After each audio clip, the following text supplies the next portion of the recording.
I always want to go faster. That's why I got this TP-Link right here. This is the BE9700 tri-band router. It's Archer BE600. Look at this thing with all those antennas and everything.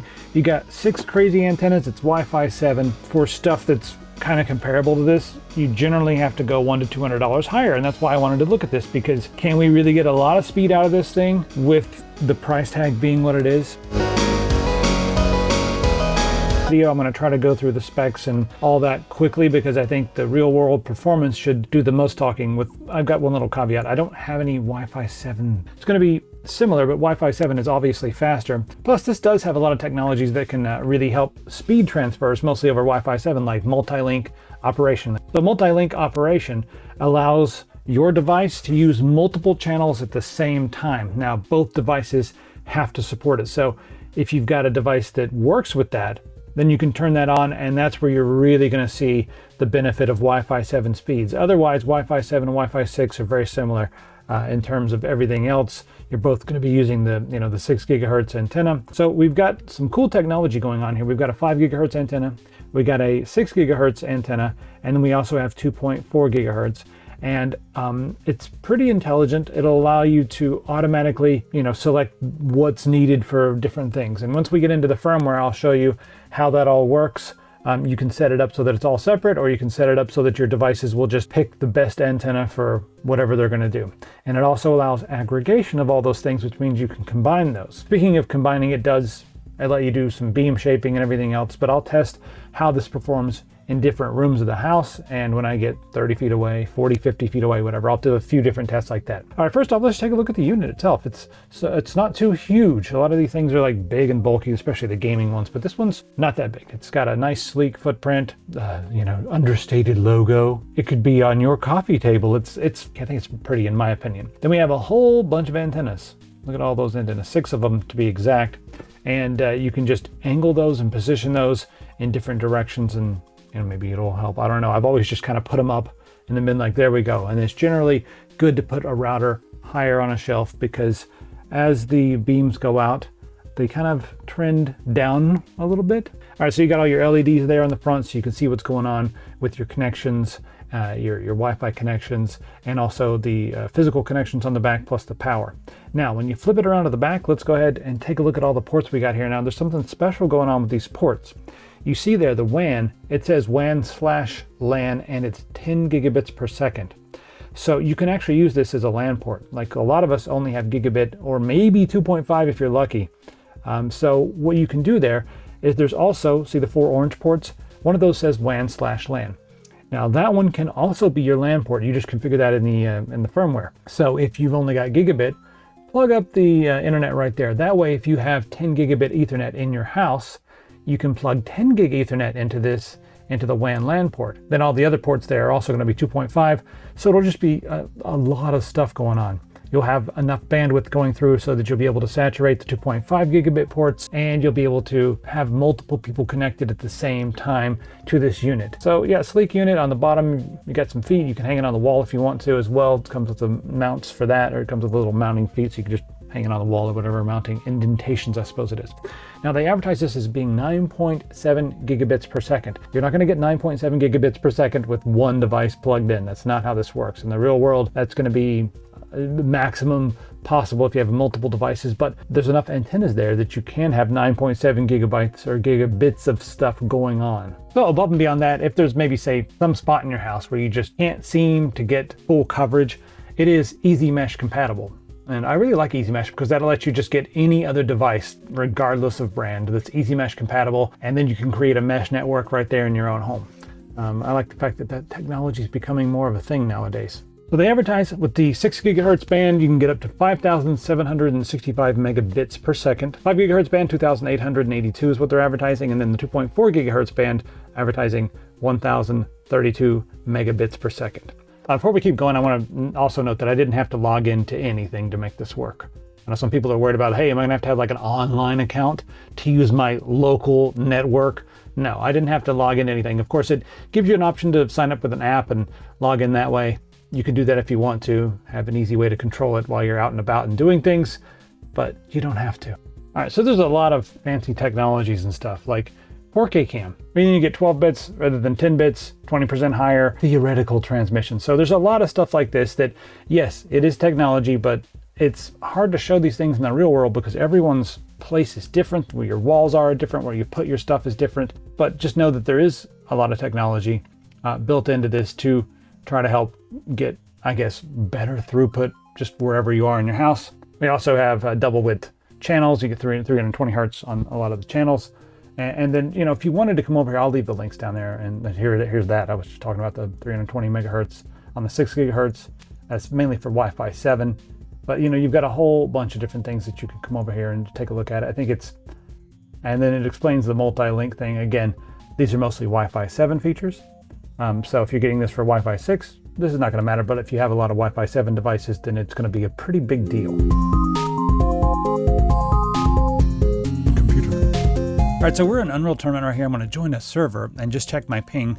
Right now I'm doing it with the Wi-Fi, and then we'll try it again hardwired and just see how different the ping is. There we go. Nobody's here. Waiting for players, whatever. So let's see what my ping is. Right now I am at a ping of 104. So I'm going to plug in and just see if my ping changes at all. See if it's any faster to go hardwired. All right, we'll hop back in now.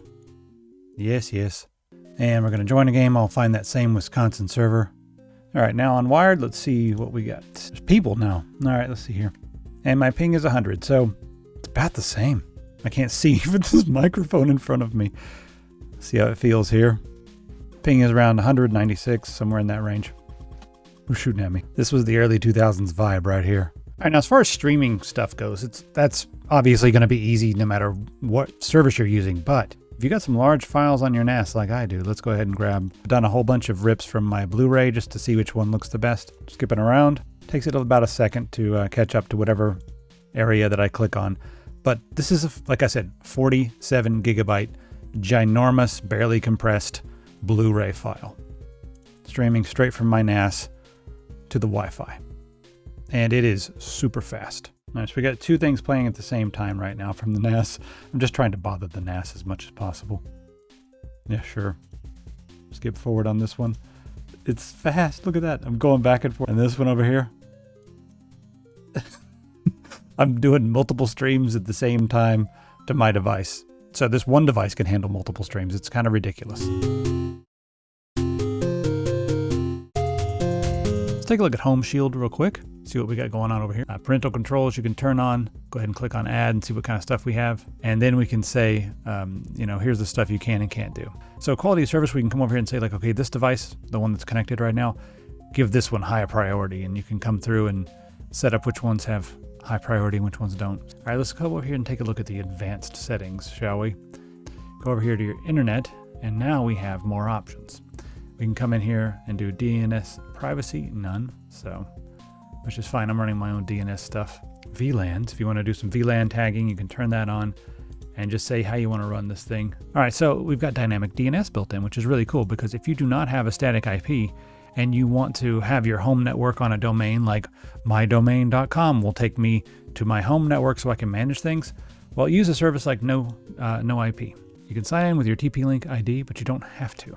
So we can have some shared storage here. Now, just note that it's USB 3.0, which is mostly plenty fast enough. I mean, it's going to be faster than most SATA hard drives that you're going to plug in, so that's totally fine. You can also do internet FTP. Just be careful when you're doing this kind of stuff that you know what you're doing. You can turn on secure sharing and you can set up some users down here, and then Time Machine. So Time Machine is basically Apple Mac backup, and you can set it up to back up to the USB device that you have plugged up to your TP-Link BE9700 router. All right, let's go into port forwarding, which we all like to do. Let's see here, service name, not piracy, there we go.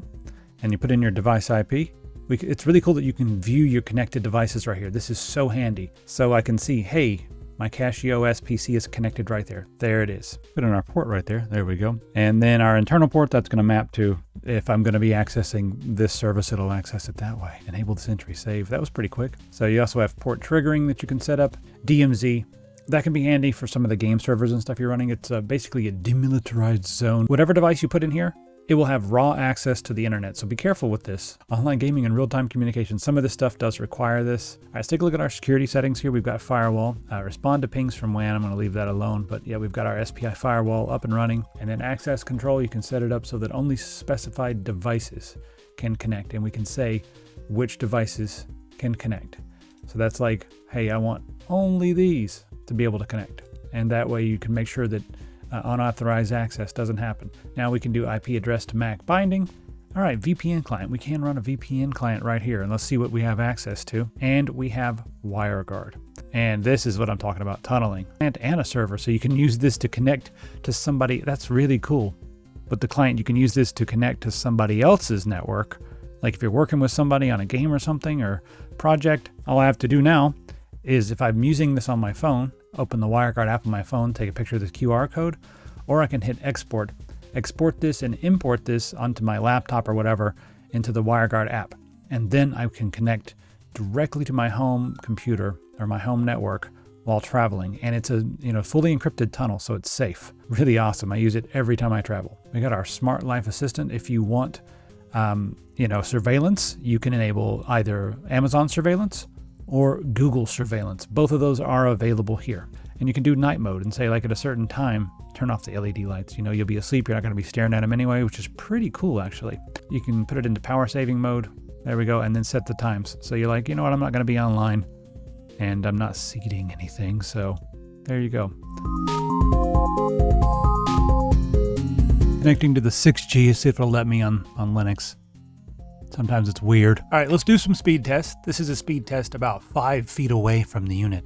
Good Lord, I forgot to install AdBlock on this computer. It's a new computer. Yes. All right, we're gonna try this again. This time from about 30 feet away and in a different room. I'm actually using a little device called the Liano wireless HDMI, and it's been really handy for this test. I've got symmetrical download and upload. I have no idea why it's not symmetrical here with the unit, but I think it's still pretty good for being, in a different room. That's about how far away I'm ever going to be when I'm using this at home in my apartment, about 30, 40 feet away in a different room with there's one wall in between me right now and the unit. I'm going to drag and drop 6, 7 gigabytes. Looks about 7, maybe 8 gigabytes right here onto the desktop. I'm about 5, 6 feet away, so we'll just see. So this is better than what I get with a gigabit connection. It's not quite 2.5 as far as using hardwired, but for what it is, this is, like I said, faster than a regular gigabit connection. For transferring files, that's huge. So I wanted to see how fast this was compared to this other Wi-Fi 7 router I just tested from Cuddy. This is the test from 30, 40 feet away and in the other room. I'm almost exactly as far away from the Cuddy as I was from the TP-Link. Maybe half as fast, which is interesting. When I'm up close, they're both about the same, but regular distances, you're not going to be 5 feet away from your router. That's weird, right? Are you living under someone's stairs in New York City? Then maybe yes. But for most people, if you're going to have enough room to walk around in your apartment, or if you're not in a studio, you might be 20, 30 feet away. And, with the TP-Link, I'm getting much better speeds. So that's pretty interesting. And if I rose up there to work a living, let this be. Hey, everybody gone mad. Oh, let me say something real camera real quick. All right, so now we're doing the ultimate test. I've taken this thing all the way into my bedroom. Now the bedroom that I record all my videos in, that's bedroom number 2. So I've taken it out of this room, that's one wall, down the hallway, 30, 40 feet, into another room.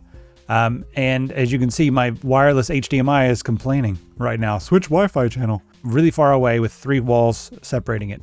And this is what it's going to be like with real world performance depending on the antenna you pick. So we're going to try the 6G antenna first and see how that one is for longer distances.